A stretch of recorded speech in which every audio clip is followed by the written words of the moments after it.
When I was younger, I used to watch a ton of reels on Instagram, and I used to watch a ton of shorts on YouTube.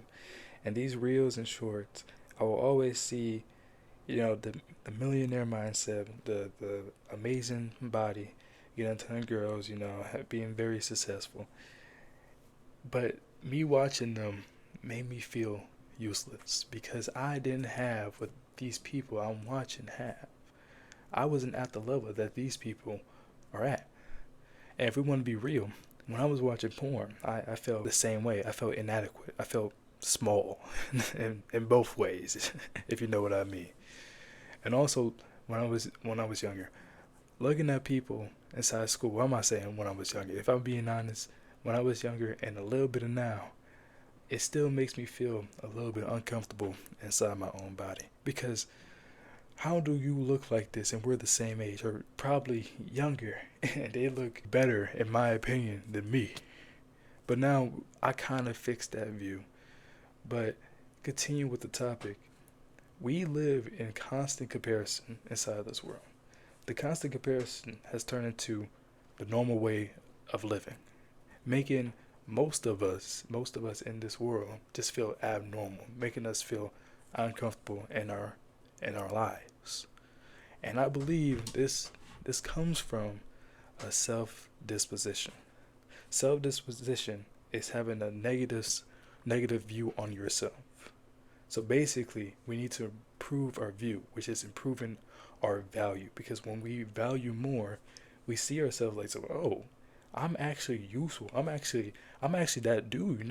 I'm that person. I can do the things that I can do, which leads me on to self value is self confidence. Confidence comes from competence, being able to know that you can do what you put your mind to.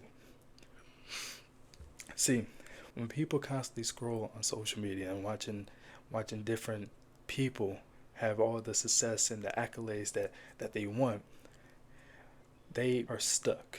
They just analyze and wish that they have this thing that they see on their screen, but they don't. So they just analyze and look and they do nothing. We need to do the same thing as these people are doing. We need to analyze what these successful people or these people who have the things that we want and how they did it. However, we're not going to do nothing about it. We gotta copy it. We gotta basically steal from from the rich, if you want to say it like that. Stealing sounds bad, copying sounds bad because of school, but we gotta get the school mindset out of our head because school is not real life, right? Copying can help us succeed. Just think about it. When you got into fitness, or if you're getting into fitness right now, we copied who who we wanted to look like. We have a fitness influence. We had a bodybuilder inside of our mind that we wanted to look like. We watched how they built their body and what diet they follow and what their schedule was, and we copied that and integrated it inside of our own lives so that we can become like this person that we aspire to become because they have the body that we want because we had the courage to do the work instead of just being paralyzed by analysis paralysis as they say. Talking about influencers, we need to accolade our attention, or not accolade, we got like allocate our attention on a few influencers. I say a few because if we focus on 100 different people's lifestyle, we will get confused and lost. Think about it like if we were inside of a snowy part of the world and we're looking for a cabin, but we're lost inside the forest. And it's like hundreds and thousands of different steps going different ways. We will be confused if we follow those steps. However, if we follow one person's step that is going to the cabin, we just know it's going to the cabin, then we will reach it easily. However, we're not inside of a snowy biome. That's not how life works. I say biome like it's Minecraft. We're not inside of a snowy part of the world. This is life. So we gotta realize that people make mistakes. Meaning that if we follow more than one person, we'll have a clearer view on where we want to go. because we can take some things that this one person said and this other person said and this other person said.